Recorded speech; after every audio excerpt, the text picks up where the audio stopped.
HarperCollins presents The Stars Will Still Be There, How My Terminally Ill Daughter Taught Me to Live, by Nicola Nuttall. Read by Melanie Crawley. This book is dedicated to Mark and Gracie for their unconditional love and patience, and for allowing me to share this story, and to Alice and Alfred so that one day they can read all about their legendary cousin. She loved you both so much. You see this smile, Betty? It's not really a smile. It's the lid on a scream. Bet Lynch, Coronation Street, the 15th of May, 1989. Prologue. August 2021. A girl steps out tentatively from the wings of the theatre. She's wearing a navy blue playsuit with bright white trainers bought especially for the occasion. Although she's 19 now, it will be years before she doesn't get asked to prove her age in a bar. The audience is restless. Many have spent the afternoon drinking, so her arrival on stage draws some boos from the front row. This girl is not the national treasure comedian they queued for hours in the rain to see. She stands with the spotlight a flat halo at her feet and lifts her eyes from the cue cards in her hand to see 2,500 faces staring back at her. She smiles, but if you look closely, you can see that her hands are shaking. She lifts the microphone closer to her mouth. There's a howl of feedback. The auditorium quietens, and she takes a deep breath. Let me tell you about my sister, Laura.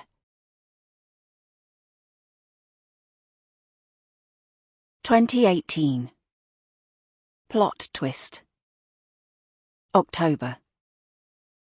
The day that Laura came home from Chicago felt like Christmas, and that wasn't just because we'd had to get up at the crack of dawn to collect her from the airport. I'd spent the previous night at the kitchen table making a huge Welcome Home Laura sign from a flattened cardboard box and a rainbow of Sharpies.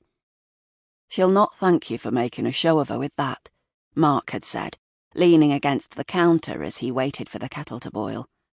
I know. I'd smiled at the thought of her expression.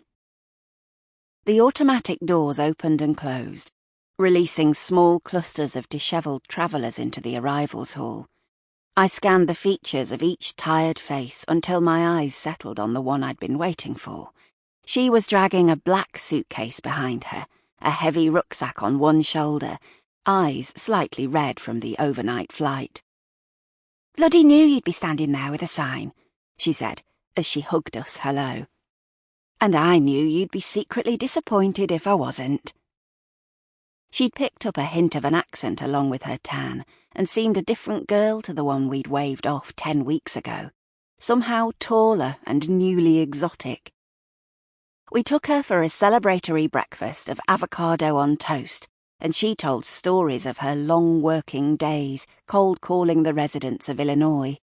Her job as an intern in the campaign office of the state governor had been to ascertain political allegiances, and, assuming the person on the other end of the line was sympathetic to her candidate, check they would be voting in the imminent state elections.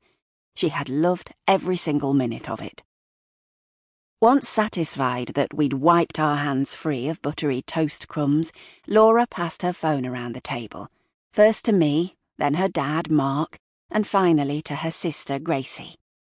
We swiped through photos of gleaming skyscrapers, a lake so big it looked like the sea, and selfies taken between new friends with good teeth. It was the first time Laura had travelled alone, and as she annotated her pictures with unfamiliar names, places, and funny stories, just for an instant my mouth filled with a sour tang. It tasted like sadness. We'd moved on to the next act, and she would be having her adventures without me from now on. Those last weeks of summer sank softly into autumn.